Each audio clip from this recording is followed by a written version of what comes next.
Olá, tudo bem com vocês? Eu sou a professora Larissa Araújo e vamos para mais uma videoaula de História. Na aula de hoje, nós vamos continuar os estudos do capítulo 2 do nosso livro didático. E hoje vamos falar sobre as sociedades amazônicas e a cultura marajoara. O conteúdo da nossa videoaula de hoje encontra-se nas páginas 42, 43 e 44 do nosso livro didático. O bom é que vocês acompanhem para que vocês possam entender melhor o conteúdo.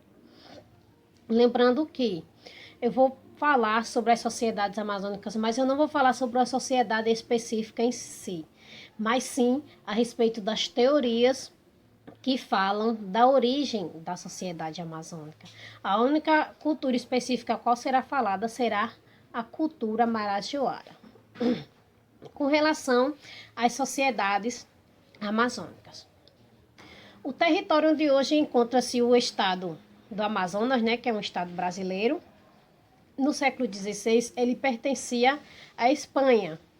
Então, as primeiras explorações locais serão feitas por exploradores espanhóis, como, por exemplo, o Francisco Orellana, que em 1535 vai partir em uma expedição pelo rio Amazonas. Ele vai sair da região leste dos Andes, a região onde atualmente vai ser o país do Peru, e desce pelo rio Amazonas. Ele, nessa sua expedição, terá dois objetivos. O primeiro será tentar encontrar um caminho para o Oceano Atlântico e a outra será buscar o Eldorado. O que vai ser o Eldorado? Segundo a lenda, o Eldorado será uma cidade que vai se localizar ali naquela região dos Andes, uma cidade muito rica, onde vai haver muito ouro. E conforme os espanhóis eles iam aumentando o território de sua exploração, essa cidade ela ia mudando-se de lugar. Então, Orellana ele desceu pelo rio Amazonas, ele foi o primeiro europeu a fazer isso, e isso é um ato muito conhecido até hoje. E também ele vai fazer relatos nos quais ele vai falar sobre as populações ribeirinhas, as populações que elas vão viver nas margens dos rios e ter sua economia baseada principalmente na pesca. Seus relatos, eles serão muito utilizados em pesquisas arqueológicas da região amazônica anos depois. E em 1960, o Programa Nacional de Pesquisas Arqueológicas, o PRONOPA, ele vai iniciar pesquisas na região amazônica, onde ele vai tentar entender como era a vivência das comunidades que viviam na Amazônia. E a partir desses estudos e pesquisas, serão criadas duas teorias para tentar explicar as sociedades que viviam na região. Essas teorias vão ser as teorias das sociedades ribeirinhas e as teorias dos grandes cacicados. Vamos falar agora sobre cada uma dessas teorias.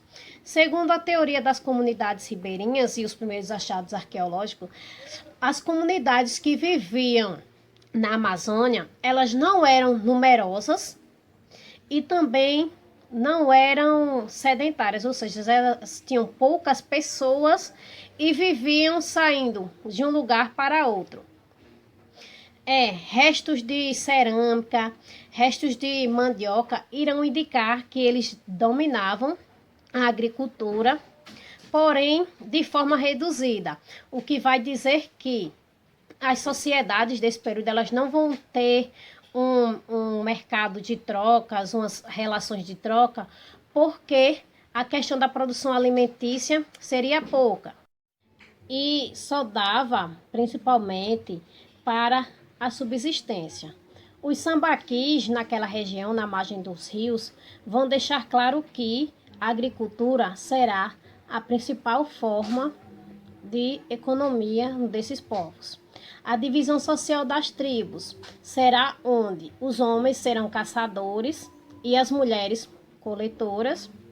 E ainda essas tribos elas vão ser comandadas por líderes comunitários que serão os caciques, terão também os pajés, estes que serão os líderes religiosos e vão ser quem vai dominar a relação das tribos com os fenômenos da natureza.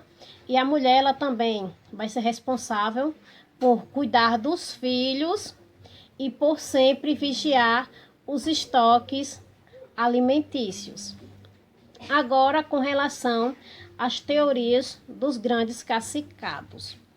Diferente da teoria ribeirinha, essa teoria ela vai dizer que existiram populações numerosas na região da Amazônia e que elas se organizavam hierarquicamente.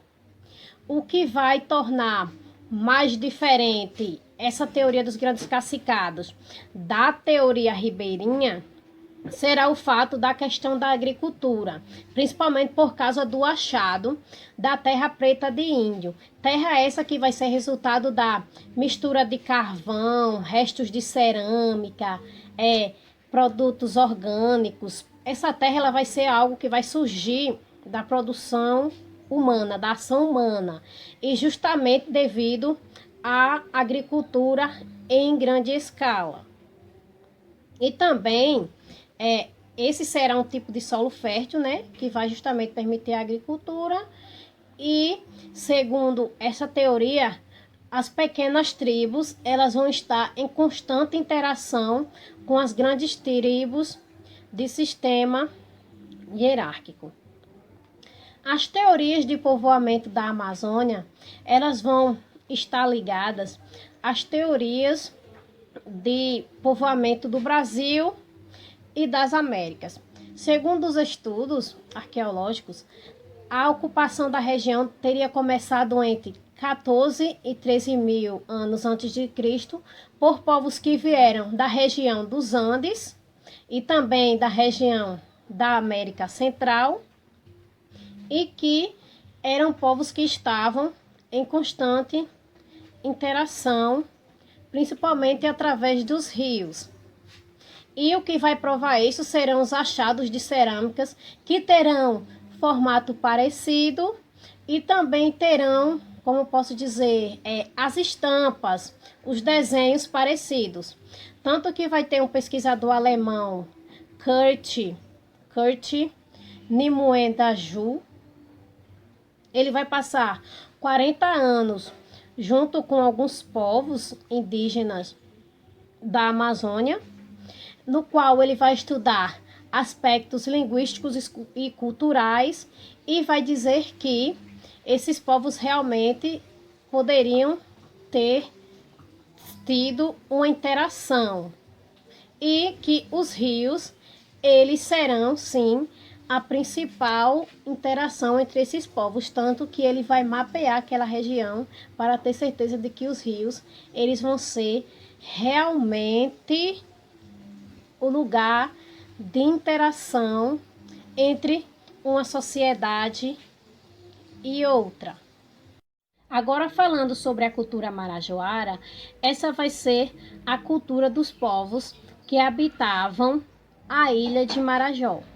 Os estudos vão dizer que cerca de 500 anos antes da chegada de Cabral ao território onde hoje é o Brasil, a região amazônica ela já vai ser habitada por sociedades hierarquicamente organizadas e tecnologicamente desenvolvidas, que viverão através da exploração dos recursos naturais e desenvolverão a agricultura, sobretudo nas margens do rio Amazonas e seus afluentes. Essas sociedades, elas serão sedentárias, ou seja, elas vão viver em apenas um lugar, que será as margens dos rios, e vão exercer ainda um pequeno comércio de trocas com outras sociedades que vão habitar um pouco mais longe da margem dos rios, já em terra firme. E isso vai exercer, de certa forma, interação e uma troca cultural entre essas sociedades. Os estudos sobre a cultura marajoara. Eles vão ser iniciados no século XIX, após achados arqueológicos de cerâmicas funerárias, e ainda depois irão vir outros pesquisadores que vão pesquisar os sítios arqueológicos daquela região, como os pesquisadores americanos Barry Meigs e Clifford Evans. Eles vão pesquisar e vão se surpreender com o porte das cerâmicas, ou seja, serão cerâmicas muito bem feitas, muito bem decoradas, tanto que na década de 1950 eles vão falar que uma teoria que supostamente esses povos podem ter vindo da região andina, habitar aquele local. Mas hoje já se sabe que a cultura marajoara ela vai surgir da introdução, da união de diferentes culturas e povos que habitavam a região há mais de 3.500 anos. Ou seja, a cultura marajoara ela vai ser resultado da união de diferentes culturas que habitavam a terra há mais de 3.500 anos. Agora eu quero pedir para vocês que façam o exercício das páginas 45 e 46 e respondam a sessão vestibular Enem no final do capítulo. E também que façam a leitura do primeiro tópico do nosso capítulo 3, que fala sobre o estudo da pré-história, para a próxima aula. Por hoje é só. Tchau!